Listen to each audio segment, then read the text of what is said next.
Friends, the world has changed in incredible ways over the last 10 days. Last Wednesday night, many of us were still watching the ACC tournament. Today, arenas around the world are quiet and empty. Over the weekend, some of us went out to restaurants. Today, takeout is your only option. And do you remember the good old days when you could walk into Target and actually expect to find toilet paper? Our lives, they're changing every day.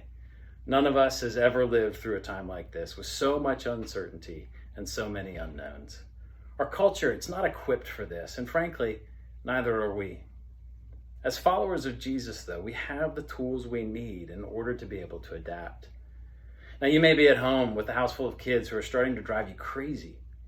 You may be at home struggling with loneliness or inactivity.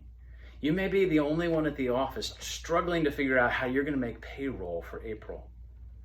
Well, I'm here at church wondering how our staff can care for a congregation of over 700 people when only 10 of us are able to get together at any given time. Soon I'll head home where I'll do my best to try to figure out what it means to be a good and faithful husband and father in the midst of a pandemic. I don't know where you are or exactly what you're struggling with. I do know that all of us are being challenged in new ways, and all of us are being invited into fresh ways of living faithfully. And we're going to figure this out together.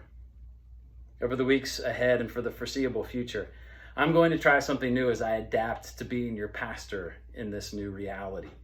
I'm going to be sending you a video letter 2 times a week for the purpose of connecting with you in the most personal way I can with as many of you as possible, and with the goal of reflecting on life in these times with my Bible in one hand and my news feed in the other. As I already said, as followers of Jesus, we have all the tools we need to adapt and to live faithfully in this new season. It's just a matter of pulling them out and learning how to use them together. These videos, they'll be just a few minutes long. They'll be sparsely edited and probably not all that polished, but I hope they'll be helpful. I want to be able to equip you to the very best of my ability as we explore this uncharted territory together. Now, to that end, I want to give you one thought. During this season of Lent, many of us have been using this Psalms booklet and reading through the Psalms 3 times a day. If you don't have one, you can access it by PDF on the website, htcraleigh.org. I highly recommend it. Yesterday's midday psalm was Psalm 89, which begins like this. My song shall be always of the loving kindness of the Lord. With my mouth will I ever be proclaiming your faithfulness from one generation to another. This is a promise to praise the Lord regardless of circumstances. That's a bold promise because as we know and as the psalmist knows, life can throw a punch.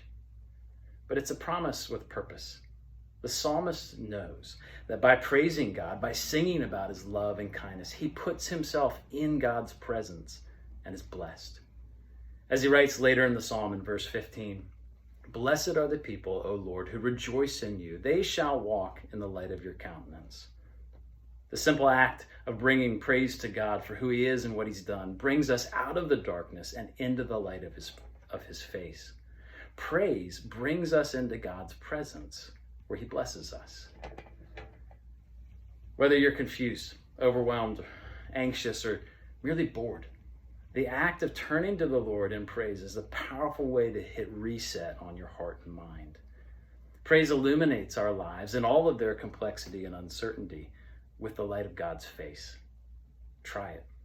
Find a song to sing or a psalm to pray and use it as a way to praise the God who made you, who loves you, and who has proven himself faithful through every age. The first and most important tool we can pull out and sharpen during uncertain times is praise.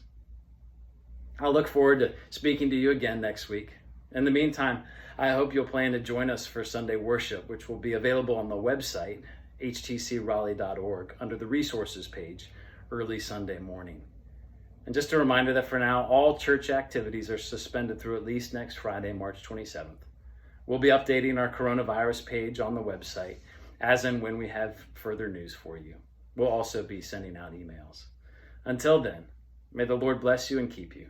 May the Lord make his face to shine upon you and be gracious to you.